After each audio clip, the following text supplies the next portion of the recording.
বলেছে যে এই সম্পর্কে কিছু বললে তারা তাদের গ্রান্ট বন্ধ করে দেয়। মুক্ত চিন্তার দেশ ইংল্যান্ড, তাদের আমরা নমস্য হিসাবে মনে ল্যান্ড অফ সেঞ্চুরি ওল্ড নেতৃত্ব সৃষ্টি হয়েছে।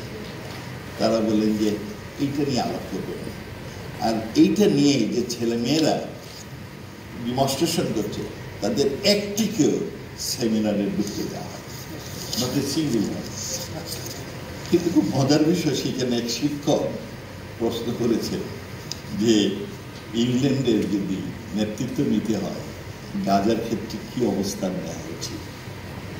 Century old ethics and moral values, তাদের dignity for human rights and dignity for human individuals, এগুলো যদি বিশ্বাস করে, এথিক্যাল অ্যান্ড মোরাল ভ্যালুজ তাকে তারা সমর্থন করে।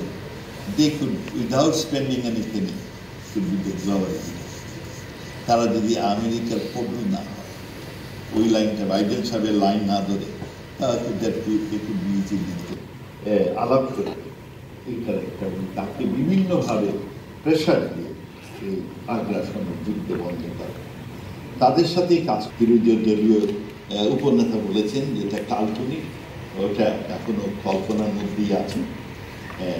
সুতরাং বাস্তব অবস্থায় জ্ঞান দরবার আরোপ করা এবং সবার সাথে ইসলামী রাষ্ট্রগুলো জোটবদ্ধভাবে জ্ঞান দরবারটা সহজতর হবে, কিন্তু সেই জন্য তাদের কিছু অ্যাকশন নিতে হবে।